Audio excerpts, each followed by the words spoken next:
के प्रभारी चंद्रदेव करेली जी और बंधु, मैं सबसे पहले करहेल विधानसभा के एक एक मतदाता का बहुत बहुत धन्यवाद और आभार प्रकट करना चाहता हूं। मैं अभी आदरणीय रामजिया सुमन जी को भी सुन रहा था और बहुत सारे साथियों ने भाषण दिया होगा, बहुत सारी अपील आपसे की होगी, लेकिन ये करहेल की जनता और आसपास की ये जनता जानती है और सबसे ज्यादा जानकारी अगर कोई रखता है तो सरकार के लोग रखते हैं जानकारी। सरकार के लोगों ने पहले ही मान लिया है कि करहेल वो जीतने वाले नहीं हैं और जहां जहां मैं होकर के आया हूं और जिन जिन विधानसभा में उपचुनाव हो रहा है, अगर हम प्रतिशत के हिसाब से जीत को माने तो 100% समाजवादी पार्टी और इंडिया गठबंधन सीटें जीतने जा रहा है। और अगर गिनती के हिसाब से मैं कहूं तो इस उपचुनाव में 9 की 9 इंडिया गठबंधन और समाजवादी पार्टी जीतने जा रही है और जो सब जीतें होंगी इस बार उपचुनाव की, उसकी सबसे बड़ी जीत अगर कहीं होने जा रही है तो इस बार करहेल विधानसभा से तेज प्रताप यादव जीतने जा रहे हैं। और जीत का और चुनाव का माहौल ऐसा हो गया है कि अब पीडीए की जगह वो डीएपी भी नहीं पढ़ पा रहे हैं, डीएपी को भी पीडीए ही पढ़ रहे हैं।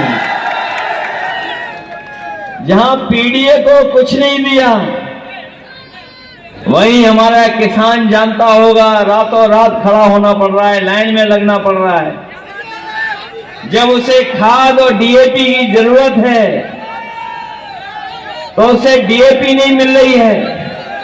थोड़ी बहुत जहां जहां चुनाव है वहां तो थोड़ा बहुत उपलब्ध करा दे रहे हैं, लेकिन करहेल में किसी किसान को डीएपी नहीं दे पा रहे हैं। और ऐसी कालाबाजारी भी कभी खाद और डीएपी की नहीं होगी जो देखने को मिल रही है। इसीलिए मैंने कहा, कई मौकों पर कहा, जो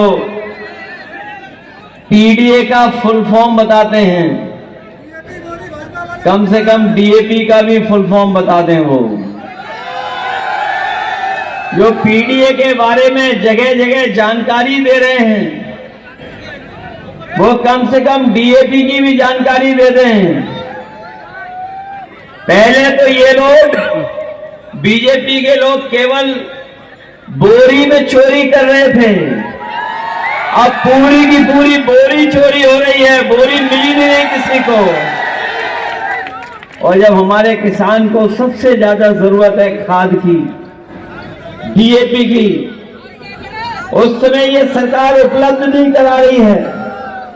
और ये सोची समझी रणनीति है उनकी भारतीय जनता पार्टी की, क्योंकि जिस तरीके से ये जो साइंस है, हमारा किसान पढ़ा लिखा हो ना हो, लेकिन वो समय और मौसम के हिसाब से अपनी फसल को तैयार करता है। इन्हें सब कुछ पता था कि अभी किसान को सबसे ज्यादा खाद और डीएपी की जरूरत पड़ेगी। उसी समय डीएपी और खाद उपलब्ध नहीं है पूरे उत्तर प्रदेश में। ये जानबूझ के कर रहे हैं और जानबूझ के इसलिए कर रहे हैं जिससे कि हमारी पैदावार अच्छी न हो, और जब पैदावार अच्छी नहीं होगी तो ये भारतीय जनता पार्टी अपने उद्योग, जो बड़े बड़े कारोबारी हैं, उद्योगपति जो मित्र हैं, उनसे बाहर से मंगा करके अनाज हमारे पूरे बाजार से मुनाफा कमाना चाहते हैं। ये डीएपी खाद इसलिए नहीं उपलब्ध करा रहे हैं क्योंकि बीजेपी के लोग अपने उद्योगपति मित्र से बाहर से चीजें मंगाएंगे। जब पैदावार कम हो जाएगी तो ये चीजें बाहर से मंगाई जाएंगी, उन्हीं के मित्रों को मुनाफा होगा। और आज जब हम लोग बाजार देखते हैं तो महंगाई कहां पहुंच गई है। जहां हम लोग त्योहार में खुशियां मनाते हैं, हमारी महंगाई ने हमारे त्योहार